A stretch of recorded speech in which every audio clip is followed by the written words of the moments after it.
በግንኙነት ወቅት የሴት ጡት ቢጠባ ችግር አለው እንዴ? ጡት እኮ የፈጠረው ፈጣሪ ሲጀመር ገና ልጅም እንዲጠባው ነው፣ ባልም ደስ እንዲሰኝበት ነው። እሺ ባልም ደስ እንዲሰኝበት ነው።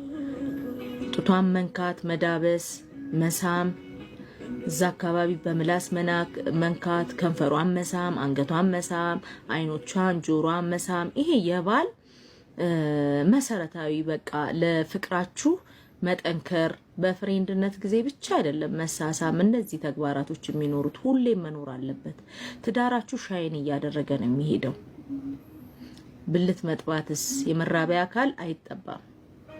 እሺ ጡት አይደለም፣ ጡት ነው አይደለም፣ አይጠባም፣ አይጠባም። እዛ ጋር ስጠቡ ምንም ደስታ አይሰማችሁም። ፖርኖግራፊ አይታችሁ የሌላ ዓለም ሰዎች እንደዛ ሲያደርጉ የሚያስደስት መስሏችሁ ነው እንጂ ምንም ደስታ የለውም። ሌሎች ሰዎች ያደረጉት ወይም ሌላ ዓለም ላይ ያደረጉት ነገር ለእናንተ ደስታ ይሰጣል ማለት አይደለም። ፖርኖግራፊ አትዩ፣ የሴክስ ላይፋችሁን ያቀጭጭባችኋል። ፊንገር ማድረግሳ ቆንጆ አይደለም። የማህፀን ኢንፌክሽን እንዲኖራት ታደርጋለህ ሚስትህን።